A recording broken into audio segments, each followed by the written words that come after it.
Inner Voice, a heartfelt chat with Dr. Foojan. Introducing a powerful new update from the Foojan app. Now with flexible subscription plans to fit your journey monthly, quarterly, or yearly. Our new AI-driven onboarding customizes your path to feeling better, faster, and enjoy a refreshed experience with stunning 3D interactive videos. Update now. Empower your inner voice with Foojan. Download today. Listen up if you want to promote your personal growth and self-awareness. I found the Foojan app last month and I have been absolutely loving it. I personally have never learned guided meditation, but thanks to this app, I now have learned incredible tools for my own stress relief and emotional self-awareness. Not to mention, there are self-evaluation tools and professional coaching available to utilize however your journey to self-discovery takes you. Join Foojan today and redefine your life one step at a time. Well, welcome to the Inner Voice, a heartfelt chat podcast. I'm your host, Dr. Foojan Zeine. I'm a psychotherapist, an author, and the creator of the Awareness Integration Theory. So thrilled to have you join me. And I promise it's a conversation that I'm positive every one of you have experienced it more than once in your life in different times. So in this episode, I talked to Tami Kiekhaefer. She is a licensed social worker, clinical social worker, and is a seasoned psychotherapist for nearly 25 years. And she's in private practice in Colorado.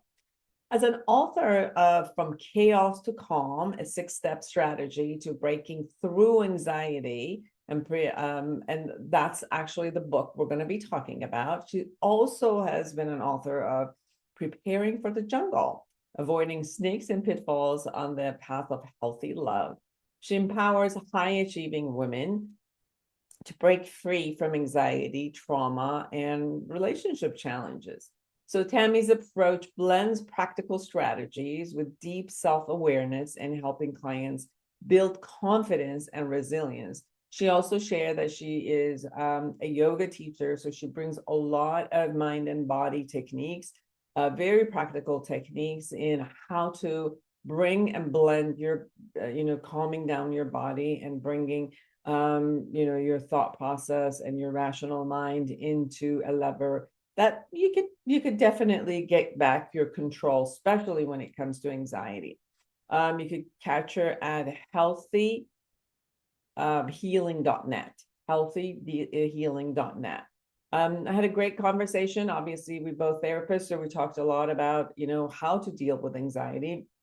And I'm sure that you will really relate to it because every one of us goes through anxiety in different times of life. Now, be sure to subscribe to this podcast, my YouTube channel, and connect with me through my website, foojanzeine.com. Share your thoughts with me. What are some of the topics that you like to hear from me or our guests? And I'll definitely bring that for you. Don't forget, go to Foojan app on Apple or Google Play if you have Android. And get Foojan app. You can go through 31 areas of your life. We found between 70 to 80% improvement in each area of life where people have used it. And then also in the app, we have the AI, your personal Mira, which is an AI chatbot assistant, and it's trained Mira. We've trained Mira in awareness integration theory. So you could ask Amira anything about your life, and she responds to you. It makes it individualized to you based on the awareness integration. So let me know how your experience is. I'd love to hear it. Truly love to hear from you. And that's where we get connected together, and together we could keep making it better and better, whether it's the podcast or the app or any of those services. Without further ado, here's Tami Kiekhaefer. Intentional Parenting, a practical guide to awareness integration theory, written by Dr. Jafari, Dr. Foojan Zeine, and Dr. Manoukian, three experts in human development, is your step-by-step guide to raising a healthy child prepared for a culturally integrated world. You're supported in parenting infants to adolescents using the latest evidence-based scientific research on parenting. Order your copy on Amazon now. Are you a psychotherapist looking to enhance your practice? The Awareness Integration Therapy developed by Dr. Foojan Zeine is a comprehensive guide to the principle and techniques of this powerful therapeutic approach. Join the growing community who have elevated their practice and expanded their skills by embracing Awareness Integration Therapy and witnessing its life-changing impact. Order your copy on Amazon now. Well, I'm so excited to have Tami Kiekhaefer with us. Welcome to the show. Thank you so much. Thanks for having me on here today. Of course, from two fellow therapists, we're really going to talk about anxiety, something that I've had, I'm assuming you've had, I'm assuming every normal human being has to go through experiencing anxiety. And it's interesting because it's one of those feelings and emotions, and I'll say both feelings and emotions that is normal for all of us. And yet, sometimes we all get surprised by it or have no idea what to do with it. So I'm so glad that you wrote this book, From Chaos to Calm, a 6-step strategy to break through anxiety, because everybody does have it, experiences it.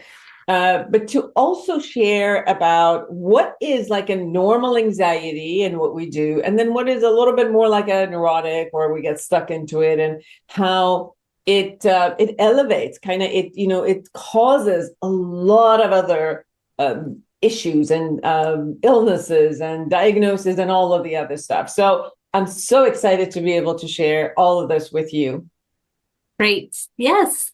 Well, as you know, and you've already said, I really don't know anyone that doesn't have a little anxiety. And that's where, I think you're right. People will call me all the time, and probably you too, saying, I don't really know if I have anxiety, but something just feels off. And I think there's a whole spectrum. There's a spectrum of anxiety is just an emotion. It's like anger and sadness and jealousy and happiness and whatever. It's just an emotion. So it just means that your nervous system is kicking on, going, might be something to pay attention to, a little bit of a red flag.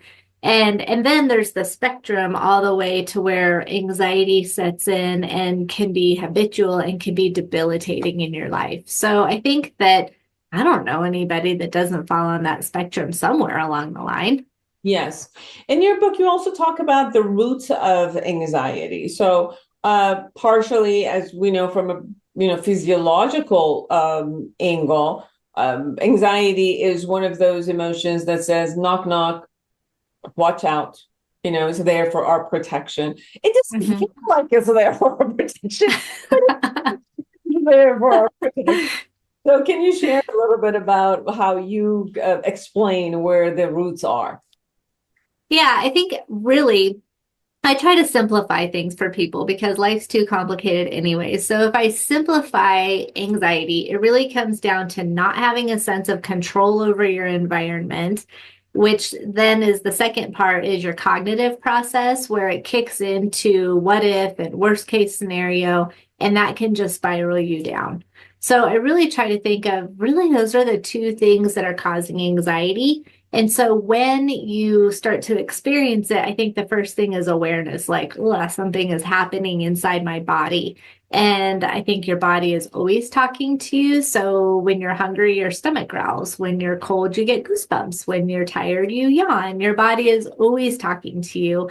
And if you can manage the symptoms of anxiety when they're small, you can really help yourself to avoid getting them to that out of control space. So the awareness of just sort of that, what am I not having a sense of control over in my life right now is one of the first things that really I find has been a route to where it starts. Absolutely. I think there's a conversation about how do you handle your body, because your body is giving you some message. So there's a way to handle your body to calm it down. And as you said, we notice a lesser intensity degrees in what to do in how to calm the body. And then, as you said, we go then to what kind of a thought process is kind of igniting and, creating all of this.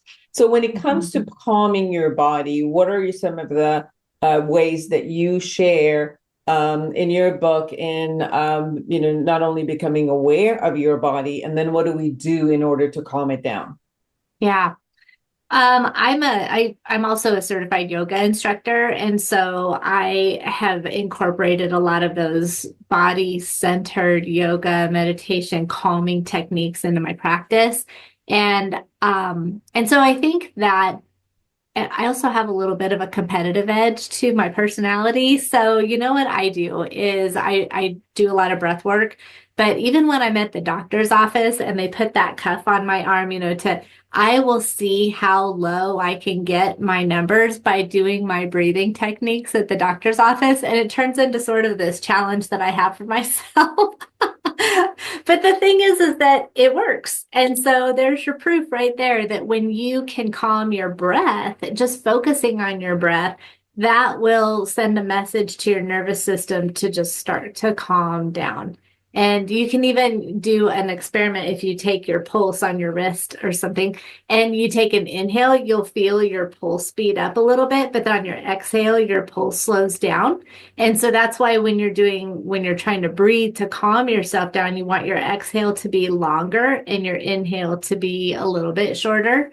So like breathe in for 3 and breathe out for a count of 5, breathe in for 5, breathe out for 7, and so on. And then the competitiveness comes into where you go, okay, well, how high can I get my numbers in my breath? But then don't pass out. Yeah. Yeah. And I've added singing to it because I think people, when they're counting, sometimes they're like, they get bored. And I'm like, just sing. take on something that you really love and just sing. Because that's what we do with singing, right? We just yes, longer and longer and longer when you a tune. So it's like I'm going, oh, and then they get all perturbed about the numbers. I'm like, if you can't handle numbering stuff, just sing. Don't worry about it. Don't let it stress you out. Yeah, exactly. That's defeating the purpose. You shared a very important factor, which is the breathing, which is simple and all of us can do it. This isn't something that you're like, okay, I can't do this. This is too hard. We all breathe anyway.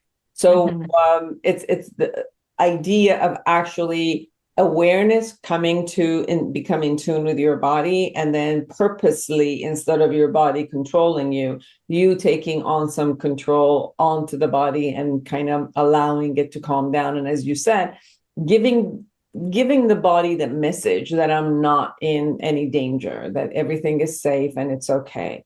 And then when you take it and you have a 6-step strategy that takes someone from that kind of a chaotic concept of what's going to happen to me, what's happening to my body, oh my God, what's the worst thing that can happen, like the horror movie that we create for ourselves. And you have a 6-step strategy to take us from there and that type of a chaos into the calm. Can you share with us? Sure.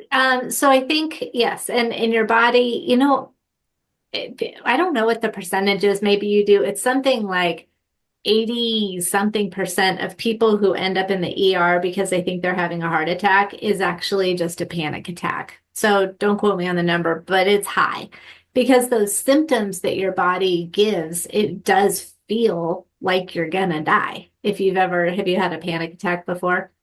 I've had a high level of anxiety attack, but I haven't I have not had the one that I'm choking or panicking that I think I'm going to die, but certainly a high level of anxiety. High level. I'm shaking and sweating and yes, like I get dizzy, I get dissociated from my body. I definitely have those. Yes. Yeah. Well, I'd say that's pretty darn close. So, yeah, and I've had the kind where, I've ended up taking myself to the ER and sitting in my car outside. Should I go in? Am I overthinking this? And if you're thinking that, you're likely overthinking it. But yeah, I think that I think that the steps that you have to take, immediately you want to get in there and you want to fix it. But what fixing anxiety requires is your brain to come to terms with, I'm safe. Wait a second. This is crazy. Why am I even going there in my mind? And the thing is that that's your left brain activity, is to assess your situation. And your left brain activity is not even available to you immediately. So you have to back it up. And that's where I really try to encourage people to stop, activate, just take a pause and activate your left brain so that your right brain can calm down. And so the thinking behind this is that you cannot use both sides of your brain at the same exact time. And your left side is your logic, your analytical, your fact-based. Your right brain is your emotion and your creativity. Well, there's no fact-based in anxiety. It's all future. If I were to say, oh my gosh, what if you lost your job yesterday? And you go, well, wait, I didn't lose my job. And I said, yeah, but what if you did lose your job yesterday? And you go, yeah, but I didn't. And then that's the end of it, because your brain gets really bored. And it's like, this is a dumb game. I'm not going to play this anymore. But if I said, what if you lose your job tomorrow? You feel a whole sense in your body go, oh my God, I don't know. What if I did lose my job tomorrow? So that fact-based, your left brain goes to sleep when your right brain becomes very active. So you have to do exercises to try to activate that so that it can show up, so that you can use your analytical thinking to assess your situation. Otherwise, you're just using your creative mind, which is like a monkey in a jungle, and it's just going from vine to vine to vine to vine, and you're just spinning out of control. So really trying to activate the left brain first, and then get into your breathing techniques. And there's a variety of those that you can do, as well as a variety of left brain activities. And then you are actually able to show up to say, whoa, what's my situation right now? Mm-hmm. And how do you activate the left brain? Because there's other conversation that says that you know, as long as your midbrain is going whacked because it's feeling that it's that something is in danger. So as long as your frontal cortex, regardless, left brain or right brain, is not even working because your midbrain is going. Yeah, panic mode. So there's the conversation of whether it's the chicken or the egg first. And by the way, there was an answer with the chicken or the egg first. There was a actual research that came out. Oh, really? The chicken. What's the answer? Well, it was inside the chicken. The chicken had to, when they were creating the egg, at that moment there had to be a mutation in the animal's egg, so that the next one would have the next mutation, which would be a different. So it is the egg. It is the egg inside the chicken is the egg chicken that actually does. Thank you. That confused everybody who's listening or watching. But my point was, sometimes the conversation is that you gotta, with the breathing techniques, that you gotta remind your body that everything is okay and safe. But you're also saying that even if the reminder is showing up to say you're safe, it's because you're activating the left brain that says, hey, it's safe. And then you do the breathing that calms down, right? And then some people say, well, you just do the breathing to calm it down anyway. And then you can activate your frontal cortex and say, okay, what's going on? So that's what I wanted you to explain, because people hear different different angles of this. And I take it to, I don't know, when I've been in that space, I'm second guessing everything I'm telling myself. Even if I know everything's safe, my mind is constantly, I think of it as like these little antennas, and it's just looking for something chaotic or in that moment. And so I really shifted to something completely unrelated. Have you ever done those Sudoku? What are those puzzles, the numbers? And those are amazing for anxiety because it's counting, it's up and down, it's left to right, it's your squares, it's your blocks. And it has nothing to do with your situation. And that's really what I encourage people to do, is don't keep thinking about your situation, because you're not even trusting your gut feeling anyway.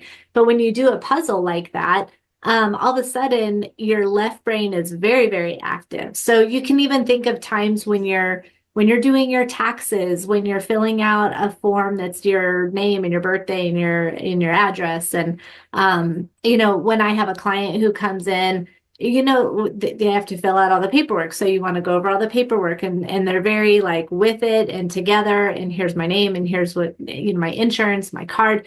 But then when you say, well, so what brings you in today? Or what are you looking for? Like, boom, there's the tears and that's exactly left brain, right brain. And so when you can activate it by doing something completely unrelated, it at least allows, it's like a teeter-totter, at least allows a little bit of leverage there so that then you can say, okay, hold on, now I'm ready to look at my situation. And what is it that I don't have any control over right now? What is it that I feel like I don't have any control over? Because no matter what your situation is, you always have a little bit of control over that situation. And sometimes you have to dig for it, but it could just be disengaging. It could be, it could be taking a pause. It could be looking into problem solving. It could be, but you've got control over your life. And I think that's where you start second guessing yourself when you're feeling just like everything is coming at me and I can't do anything about it. So it's interesting what I was hearing also you saying is that my world might go to the outside, looking outside and saying, I can't control anything over there. Mm-hmm. And you're sharing that there is something that I can control over here. I might not be able to control something over there. And that's where I'm looking at. But yes. if I begin looking at there is something that I can control about me around that idea. So such as, I can remove myself or withdraw or, even distract. Any of those pieces could be a possible gaining control over something that I don't. So for example, with the example you were saying, what's going to happen if tomorrow I lose my job? Yeah, I can't control if somebody fires me on the other side, but I can control what is it that I may do tomorrow when I go to work. What is it that I may do if I actually have an idea that I might lose it? Can I start looking for other jobs? Can I start? So there are areas that I can focus on where I can do something versus trying to control outside of me, which I possibly can't right then. But with what I do, I might be able to influence it, right? Yes, yes. And I'll even, for your listeners, if this is helpful, I'll even get a piece of paper and I'll fold it lengthwise. And on one side of the piece of paper, here's no matter what, I cannot control this. And then on the other side, it's what I actually have control over. And to me, writing it out is different than in control, out of control. I mean, these are things that you actually have control over. So if you take losing my job, oh my gosh, what if I lose my job? I don't have control if HR comes in and says, we need a meeting with you. But when you swing that over to the other side, and here's what I have control over, you can look at your skill set. You can update your resume. You can get on LinkedIn and start making connections. You can give yourself credit because anxiety high, confidence low, confidence high, anxiety low. That's a teeter-totter also. So when you're in an anxious spot, your confidence tanks. So you forget, wait a second, what is it about my skill set that I'm marketable around? What have I accomplished? What are my jobs that I have done successfully? What you're going to find is your list of the things that you have control over is so much longer than the one thing that you've got over there that is making you feel out of control. And that in itself is like, that's a game changer. Yeah. There's also other topics of anxiety that some of them are existential anxieties, such as, you move from one phase of life to another, or, you're anxious about illnesses, or you're anxious about death, or you're anxious about loneliness. There are also some of these where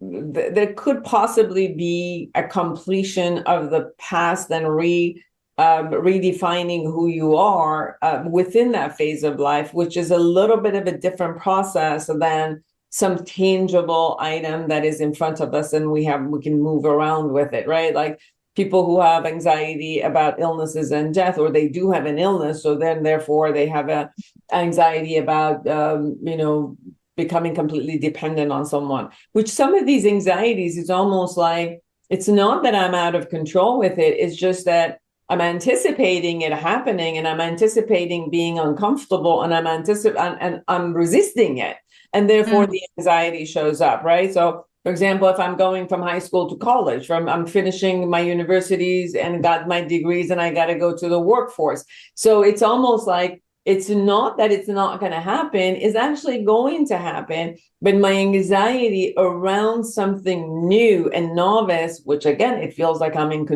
out of control because it's new and I've never done it before. So I'm kind of like anticipating all of these things. And some of it is exciting. Okay, I'm moving to a workforce and it's going to be moving my life forward. But you also have the anxiety of, end of life or retirement, or coming to completion of one phase of life and moving to the next, and not necessarily seeing a lot of positivity in the future as it comes. So these are all other types of anxieties and topics that show up, that the way we have to deal with it is a little bit different. Can you share a little bit about how your 6 steps also works with this type of anxieties? Sure. I heard you say a lot of things. One, about transitional stages in your life. And then 2, you touched on avoiding, because who wants to feel that stuff? And so I think that I have a theory where, and I don't know if this is true or not, but I just notice it in myself and I've seen it in my clients. But I believe instead of just one midlife crisis, I feel like every 7 years, and maybe it's the older I get, when you're younger, I think you have many, many, many midlife crises because you're developing so quickly. But maybe it's around 30 something, or I don't know, I'm 52 now. So every 7 years, I find myself going through a new midlife crisis. And it kind of makes everyone crazy around me, but that's just what happens. But I think during that time, it is a transition. It's whether my kids, I've got 2 kids and they're in college now. One's getting ready to graduate college in a month. But when they're going through their developmental stages, I feel as a parent, I've gone through those developmental stages also, or these, like, it's their development stage and I'm going, oh my gosh, okay, I'm not mommy anymore. Now I'm mom. Oh, okay, so now you're driving. Okay, now you're moving across the country to go to college. And I'm doing this catch up. But in my personal life, I'll go through these transitions, and you're absolutely right. There are so many unknowns. What is empty nesting going to feel like? What is changing jobs going to be like? What is retirement going to be like? We haven't done these things, so we don't have a confidence in ourselves because we haven't proven to ourselves we can do this. And so I think that one is recognizing I've been through some crazy stuff before. I've been through a divorce. I've been through job changes. I've been through not having health insurance because I'm self-employed. I've been through some stuff. I know I can make it because I made it through those things. I'll figure it out. And there's that confidence piece. I think that when you're talking about the avoidance, I don't know. I think avoiding something that you're anxious about is like throwing gasoline on an anxiety fire, because you avoid it and you're just giving that thing so much more power. And so what I help people do is face it. Now, I don't think that you need to jump into a snake pit if you're afraid of snakes. I definitely would never do that. But incrementally, by chunks, start to face some of the things that you're afraid of. Because if you don't, you're just telling yourself this, your internal dialogue, which I think has a ton to do with confidence and anxiety. But your internal dialogue is telling you, you can't do that. That's going to get you. Don't even go down that path. And that's a slippery slope to get into. Very much. And you're talking about the like surviving to thriving, and really finding, as you say in your book, your story of resilience. So it's finding what I've done and knowing that I am capable of coming through, even though I don't know something, that I have the ability to learn. I have the ability or resources to go and check them out, ask people, go to somebody who's done this before, has gone through this stuff before, and more information. So so what you're saying is also, as we start looking at our life and not only focus on the vulnerabilities, but also focus on the strength and the resiliency that I've had, that gives me the confidence to, Yes. I might not know this particular angle, but I am capable of learning. And that piece by itself, it brings a little bit more of I'm in control. I'm in control of this area. And I don't have to know every single thing that happens. And I sometimes share with my client or audience that, we get up and drive every day. We kind of know where we're going, but you don't have a guarantee about every single, mile that you're driving, that not only you will always do the best, your car will always run the way it's supposed to, all the lights are supposed to be doing, every other driver and pedestrian out there are going to do their job. You don't have those guarantees. We kind of just like jump in our car and go along, trusting ourselves and kind of trusting the world around us. Yes. That, we're just going to get there. Right. And we usually do. Once in a while, there might be an accident somewhere, but usually we do. So it's looking at the only thing I'm trusting myself at that moment is that I'm coherent enough and aware enough to be able to sit through, and I've got the skills of driving. Everything else, I'm kind of like leaving it to chance. Which feels super uncomfortable. Like what? I think that anxiety, things like driving, that's such a good example because it can be sequential to where, I don't know. Okay, so I live in Colorado and it snows. And I got in an accident one time in the snow and I slid off the freeway and I went into the median and there was someone who slid off right before me and I actually hit that person in the median who had already slid off. I was terrified of driving in the snow again, and that is not conducive living in Colorado. But I would see the clouds start rolling in and I would start getting anxious. And if I had to drive in the snow, I'm like, white knuckling it and just probably being more of a danger because I was so afraid out there driving in the snow. Well, I went through some counseling, I went through some therapy, some EMDR. It was super helpful. But if I hadn't have taken if I hadn't have pushed myself to get back in my car to start driving in the snow again, all of a sudden I'm like, I can't drive. And then it turns into, I can't go into my garage because that's where my car is. Okay, now I can't go downstairs where my garage is. Now I can't get out of my room. Now I can't get out of my bed. And, these are extreme cases, kind of, but you see where people just start to avoid and avoid and avoid because you just named it. It was the vulnerability and the trust. And you really have to, again, chunk it down into small, tiny pieces to where you say, wait a second, I've driven before. I've driven for decades before. I have a car that works. I keep my oil changes up. I get new tires when I need to. I don't text and drive. I'm very aware of my surroundings. Like giving yourself credit for everything that you're already doing to make you a good driver. And if the conditions outside in Colorado are very not drivable, I'm not going to drive because it's not going to be safe. So you have the ability to do those executive functioning type activities to keep you safe. But you have to remind yourself that because otherwise it's just like, oh my gosh, there's so many unknowns. I just can't leave my house. And again, very slippery slope, but also common.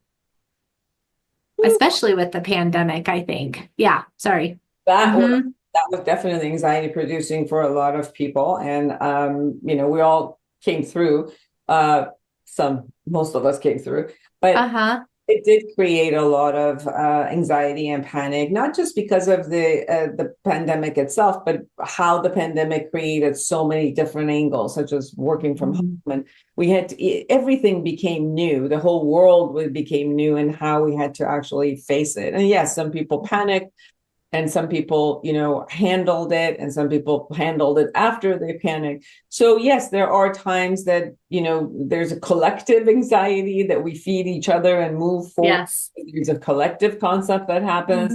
Obviously, with social media, we could also attach ourselves to some of these topics and keep keep hearing the same thing because of the algorithm. We go back, and I don't know about you, Tami, but I've had a lot more teenagers who are even adolescents, like going into even ages like 10, 11, 12, because of the social media, becoming much more anxious because they get fed these type of ideas, or they think that everybody else is so much better than them, and I'm not going forward. And what if they say something about me, and one person says something nasty about someone, or you get a nasty comment, and then because you're out of control with those comments, then you think that you make the worst out of, oh my God, if everybody's going to read it, what are they going to think of me? So we could see that there's so many reasons that anxiety has gone elevated. The news is always like, watch out, this happened and that happened, and this is all the horrifying thing that is happening around you. You watch the news and all you see is, the shootings and, the murder and things that are happening around you. So there are a lot of stimuli that's coming from outside world that also induces it provokes our anxiety about saying, okay, I'm in danger and I have no control out there. Your chapters, you actually say, hey, yes, all of that is there, but let's celebrate and embrace the power of anxiety, because anxiety itself also is powerful, and it's it has a use. But let's see what we could do. So can you share a little bit about that? Sure. Oh my gosh, so much that you just now said. I think that yes, there are opportunities to have a panic attack everywhere you look. There are also many opportunities to say, I don't feel like I need to go there today. And anxiety is just an emotion. It's anger, it's like anger, happiness, sarcasm, I don't know, joyfulness. It's just an emotion. And so I think of it as like a cloud. Like, you look at clouds and you make little pictures out of clouds, and then you're like, oh, come look at this, and then it's gone because it's changed. Anxiety is an emotion. And when it comes in, you have an opportunity to say, okay, let me stop and assess my situation. And maybe it is telling me something. Anxiety keeps you alive. Back in caveman days, or out in dangerous situations, anxiety is what kept people alive. It keeps you alert. It keeps you on your toes. It gives you that boost of energy if you need to react, if you need to run, if you need to your fight, flight, freeze. It's got some purposes. Sometimes it's even motivating. I don't know, when I was in school, I'm a big procrastinator, and it wouldn't be until, my paper or something was due the very next morning, and it would be the night before I'm pulling an all-nighter, but man, I got it done, and so that was anxiety of giving me that extra, like, you have to do this now. So it'll offer a sense of urgency when it's needed. So yeah, I always have little tricks and stuff that work, that I suggest that because they worked for me. But I've named my anxiety. When I have anxiety, her name is Marge. And I have to decide if I want Marge to show up, or if I thank her and I say, nope, I don't need you right now. And to me, it's something kind of external, because I'm not anxious, I'm experiencing anxiety. And so it allows an external type of thing. And then it's something where I'm talking to something. So it allows me to be more of an observer. I'm not part of the story. I'm observing, and then I'm thinking, is this something that I need to react to? Or am I grateful? I think, another piece, you can't have gratitude and anxiety at the same exact time. So when you can have some gratitude, all of a sudden there's a shift that happens in your body. So I can be grateful, as silly as it sounds. I can be grateful for the thing that my body is doing because it's reacting and it might be keeping me safe, but it allows me to take a pause, assess the situation, and decide if I really need to jump into that story or not. Beautiful. All right, everyone, go get this book. It is From Chaos to Calm, a 6-step strategy to break through anxiety by Tami Kiekhaefer. Anything, Tammy, that we haven't shared that you want people to know? I think that it's really just giving yourself credit, giving yourself permission, just really trying to dig in and give yourself the sense of worth and that you already have. A lot of times we already have the answers inside of us, but it's okay to go get help. It's okay to get some guidance. It's okay to reach out to someone, because you can get creative with your tools and your techniques. And I love talking to people because I'm like, half the time, wow, I've never really thought of it from that perspective. Thank you so much for telling me that. I mean, we're always learning. And so yeah, I encourage people that it's okay to have anxiety, but it's also okay to give yourself permission that you don't have to live in it. How can people find you? The best way is my website. It's healthyhealing.net. And from there, I've got all of my links to Facebook and Instagram and TikTok. I've got blogs on there. I work remotely, so it gives me the opportunity to be able to work with people within Colorado, but also around the world. And I'm happy to help people wherever they are is where I start. And feel free to reach out if you have any questions.